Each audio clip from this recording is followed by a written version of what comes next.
Malem Da CHWAIDAGI democracy CHATPA LEIBAK ni HAIRIBA Indiana Manipur Da Chatharakliba Maong Matou Asi Malem gi Meeyam Da Khanghanba Matam Oire HAINA All Manipur United Clubs Organization AMUCO gi President PHEIROIJAM NANDO LUWANG na PHONGDORAKLI International Human Rights Day numit ka mari leinana ngasi AMUCO poirei leimarol meira paibi apunbalu All Manipur Women's Voluntary Association AMOVA Committee on Human Rights Kohar Manipuri Students Federation MSF na Simba Meeyam gi khongchat amaga mari leinana wafam asi mahakna phongdokhibani thangmai banda leiba thau ground dagi lamtharaga kumal lampakta lamthongpham oiriba Meeyam gi khongchat aduga mari leinana PHEIROIJAM NANDO LUWANG na makhatana hai ngasi asi malem gi tongan ba mafam kayada miyoi bagi hakkan banumit haina thauram pangthoknari malem gi mafam kayada pangthoknari ba thauram asiga mari leinana lamdam asigi miyamna masagi fangpham thokpa haksing adu fanghanbiyu haiba kholaw kayaga loinana ngasigi khongchat asi chatpani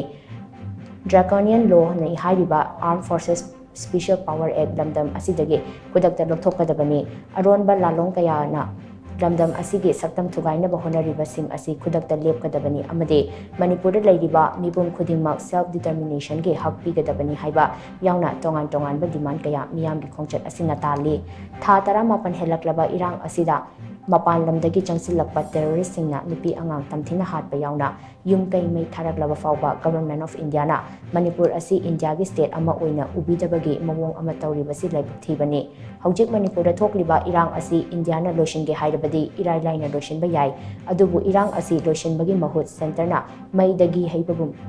thabak oina chathaduna leiri thawong asi lamdam asi machet tana thugaina ba changsilakpa aronba lalong ni haibadu nongma gi mayek senglakli chahi kayagi mamangdagi Manipur gi Meeyamna auspa lokthokpiyu haina demand tawduna lakhi matam kharagi mamangda political gi khudong chaba khara launabagi damak police station 18 na konba mafamsingdagi afaspa lokthokhi adubu hojik thokliba irang asigi khudong chaba lauraga police station 6 na konba mafamsingda amuk hanna afspa thamjilakhi afspa thamjillaga irang loishingani khaliba government of India gi wakhalon asi ngaktaba ngamde Meeyam gi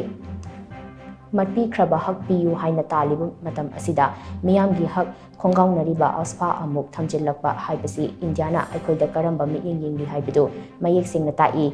ngasidi aikoi tumduna leibagi matam adu natre aikoina amata oina punsiduna kholaw lawhoutrabadi Manipur asi soidana thugai khragani Manipur na mai hauna chaklabasu Prime Minister Narendra Modi Manipur lakpagi matam leiti adubo malemgi leba kayada chatuna tangdu leitabagi paujel sandokli asigumba mamai ani longba luchingbasing asina churamba mai aduna ngasidi Manipur asi mai hauna chaklakhibani haibasi aikoina khangminabagi tangai fadaba lei hainasu mahakna makhatana phongdokhi Narendra Modi Honorable Prime Minister na Pichibi mafam kaya da chatna Pichibi leba kaya da shanti thamnaba Nobel Peace Prize phangnabagi damta chatliyeba aduga magi leibak oriba Manipur dodi hoji mai chaiyeba India ngan thori Manipur mam yeboji karigino ai kanda ngasi masida koi Honorable Prime Minister masida miyang thambiyo aduga Honorable Union Home Minister wakhan ganbiyo double speaking tawigino Kangup amadana mahajan aduga koi kangup maching makta kamunen ka chanaraga khaibung tahanna ba hona ba DPC game chana ba bise masi tawigano tawbo yaro hebese masigi lady sigi Manipur Meeyam gi akan ba kholaw manena aduna koi hakbiyo koi hinbagi hak right to right se phadna pigedabani miyoi bagi hak kanbe numit achida koi Manipur gi Meeyam na hak phangdibase hak pigedabani Manipur butapa yaroi Manipur butana ba kai gumong to tawgano madu thengnagani habani aduga Bharat Sarkar inhan badasu lamdam jida kundamini riba furup kangup chinga madu abi gano lobi gano